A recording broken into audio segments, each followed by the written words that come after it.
amable. Muchas gracias por su compañía. Muchas gracias y felicidades a Mauricio Molina por su nuevo libro, La Puerta Final. Muchas gracias a José por su compañía también. Yo quisiera comentar algunas notas que apunté a raíz de la lectura de este libro. He seguido desde el principio, hace un poco más de 20 años, la trayectoria literaria de Mauricio. Y bueno, la verdad tengo una proclividad por lo que él escribe y siempre me da mucho gusto comentar sus libros. En este caso, tengo una serie de apuntes que tratan de ahondar de alguna manera en lo que es el procedimiento creativo de Mauricio. Creo que es interesante hacer una reflexión sobre el término fantástico, que es simplemente un punto de origen para comentar el libro de Mauricio. Si nos remitimos al concepto, a la definición canónica de Todorov en su introducción a la literatura fantástica, recordaremos que dijo que lo fantástico sería un momento de duda de un personaje de ficción y del lector implícito de un texto compartido empáticamente. Aquí lo que está proponiendo Todorov es una definición muy aproximativa donde brillan tres aspectos: momento, duda, empatía. La definición es demasiado abierta como para que la podamos nosotros aprender del modo que quisiéramos para definir lo fantástico, la literatura fantástica, puesto que la confluencia del momento, la duda y empatía podría referirse también a esta presentación del libro, sin que seamos seres fantásticos, o igual a la entrada en el torniquete del metro, y tampoco sería un momento fantástico. Digamos que la definición es demasiado amplia. Sin embargo, apunta a unos elementos que ya comentaremos más adelante. Yo coincido con Mauricio Molina cuando afirma que la literatura fantástica es más bien un término, un casillero difícil, porque habría que hablar más bien de, él lo define a partir de Julio Cortázar, esa práctica de vuelo hacia la ruptura de la realidad tangible, hacia la práctica de la imaginación. Esto es ese trance del escritor que es capaz de hacer convivir otras dimensiones convergentes con lo cotidiano, tal como lo propuso el propio Julio Cortázar, desde luego. Y entre los escritores mexicanos, pues están los antecedentes de Francisco Tario, Inés Arredondo, Salvador Elizondo, Amparo Dávila, Sergio Pitol, que tiene momentos muy específicamente fantásticos, por llamarle así, o imaginativos, y también escritores más jóvenes como Alberto Chimal o Bernardo Esquinca, Carla Fessler incluso, en su última novela, que es una novela muy notable en este sentido, donde la realidad y la historia se juntan en un enjambre extraordinario de episodios fantásticos o imaginativos. ¿Cuáles son las dimensiones que convoca el término fantástico o imaginativo? Básicamente apunto lo siguiente. En primer lugar, el sentido de lo prodigioso, es decir, el suceso extraño que excede los límites regulares de la naturaleza. Por otro lado, está la dimensión del terror. Las situaciones personales o personajes, quiero decir, atmósferas que buscan provocar miedo o angustia en el lector. También habría que apuntar en esta propuesta de literatura fantástica o imaginativa lo delirante, aquello relativo a la confusión mental caracterizada por alucinaciones, reiteración de pensamientos absurdos o incoherencia, el estado digamos, de confusión en el que a veces se presenta la literatura fantástica o imaginativa. También estaría lo irracional, el emplazamiento de lo cotidiano en términos descabellados o contrarios a la razón. Habría que apuntar también la dimensión, que a su vez es una categoría de lo siniestro. Desde Schelling y después recuperado por Freud, apareció el término unheimlich, es todo lo que está destinado a permanecer oculto y secreto y de pronto sale a la luz. Freud lo que añadió a este concepto del siglo XVIII, de lo ominoso que de pronto surge en lo cotidiano, es el elemento familiar, personal o doméstico. La reiteración de estos asuntos con una memoria muy íntima es lo que a Freud le interesó analizar a partir sobre todo del cuento de Hoffmann, recordarán ustedes, el hombre de la arena, perdón.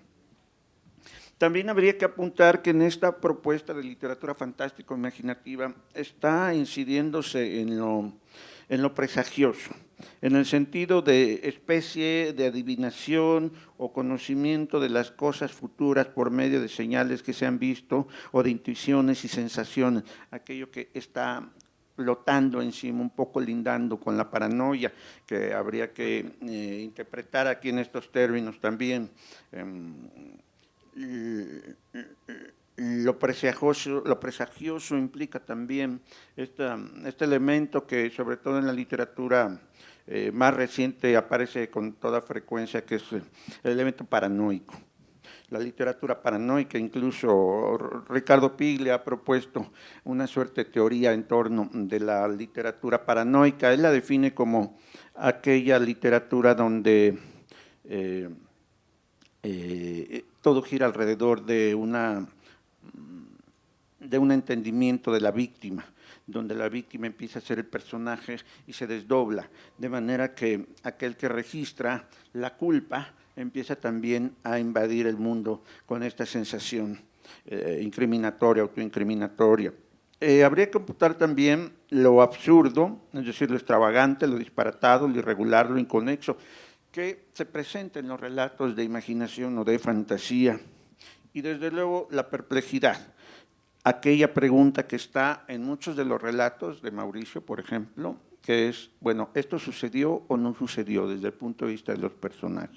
Los propios personajes oscilan en esta perplejidad o no certeza acerca de lo acontecido. Y por último, señalaré la dimensión más amplia, metafísica, teológica en algunos casos, del mal, la negatividad radical, la ausencia del bien, es decir, el principio de destrucción o el principio de Lucifer, desde el punto de vista del cristianismo. Estos elementos, insisto, lo prodigioso, el terror, lo delirante, lo irracional, lo siniestro, lo presagioso, lo absurdo, la perplejidad y el mal, son parte del escenario de la materia que va moldeando el escritor, en este caso Mauricio Molina, cuando enfrenta la narrativa de fantasía o de imaginación. Desde más de 20 años atrás, bueno, pues Mauricio ha intentado y ha logrado escribir estos relatos como pocos escritores en lengua española, hay que señalarlo. La literatura de lengua española de estos géneros ha sido desplazada por la literatura anglosajona, con autores como Stephen King, para no ir más lejos. Y sin embargo, la literatura en lengua española, desde la muerte de los grandes exponentes como Borges y Cortázar, como que ha venido un poco reduciendo ese campo de acción para centrarse en otras preocupaciones.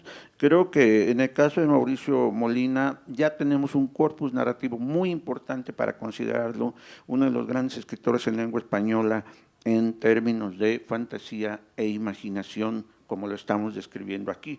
Tenemos este libro que sacó previamente, hace un par de años, ¿verdad?, La trama secreta, que reúne sus ficciones entre 1991 y 2011.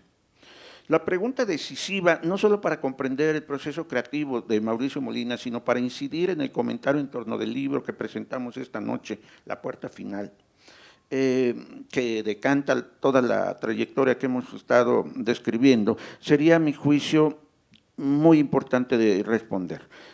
¿Cómo lo hace? O mejor dicho, ¿cuál es el recurso literario que le da calidad distintiva a sus relatos? Para responder la pregunta, desde luego hay que volver a Todorov y parafrasear su definición ya citada. Yo diría, lo imaginativo, ya no lo fantástico, sería un momento de duda de un personaje de ficción y del lector implícito de un texto compartido empáticamente. De nuevo volvemos, momento, duda, empatía.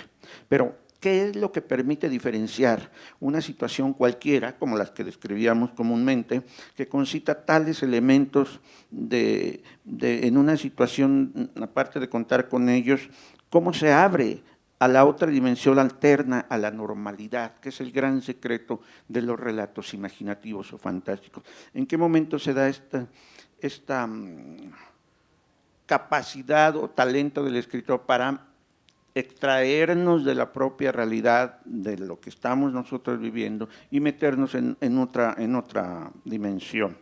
En mi opinión, se trata del manejo del plano oblicuo. Hay que recordar este concepto de Alfonso Reyes, bueno, es el título de uno de sus libros, que es muy interesante que Reyes formule el plano oblicuo vinculado desde luego a la idea de la ebriedad y al sesgo de la propia mirada que se opone a la normalidad.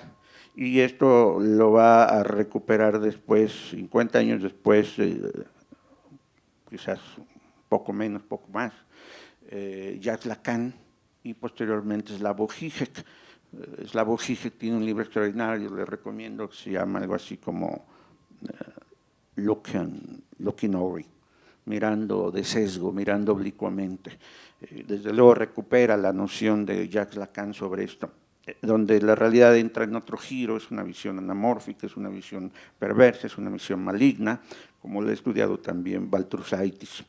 Pero en este caso, a mí lo que me interesa es que este manejo del punto decisivo del escritor, donde nos hace confiar en su talento literario, tiene que ver desde luego con un momento de umbral, con un momento donde el plano oblicuo rompe lo real y entra en lo imaginario, se contamina mutuamente la realidad y lo imaginario, lo fantástico, y entramos en la zona de mayor calidad literaria. En cada relato de Mauricio Molina se consigna pues el surgimiento de este plano oblicuo o umbral en un instante del quiebre que, para ser logrado, no solo se presenta como un enunciado, sino es un proceso también de la escritura, que implica en primer lugar la suspensión de la incredulidad. Recupera el concepto de Coleridge al respecto, que nada tiene que ver con la verosimilitud, como se ha llegado a entender, equivocadamente a mi juicio, sino tiene que ver con el artificio, con el embuste, con el juego, con el enredo o montaje, con la complicación literaria. La literatura de mayor potencia imaginativa depende también, pues, de lectores idóneos. En estos términos, lectores apropiados a las condiciones y circunstancias que demanda la propia escritura imaginativa o fantástica. No es posible juzgar un relato de imaginación a partir del concepto de verosimilitud o de veracidad, sería una ridiculez. Estamos atendiendo a otra capacidad, a otro nivel de lectura. En segundo lugar, creo que el trance de seducción del escritor consigo mismo, que después va a ser traducido al propio lector. El yo del enunciado no es el yo de la enunciación. Esto lo puntualizó muy claramente hace más de medio siglo Roland Barthes, cuando quería separar esta confianza de lo autobiográfico como un género estrictamente verosímil, cuando es todo lo contrario. Una autobiografía es una invención. Ahora sabemos por la ciencia, y José nos podría ilustrar sobre esto, cómo la memoria también es una construcción. No hay una verosimilitud literal entre los hechos y la memoria.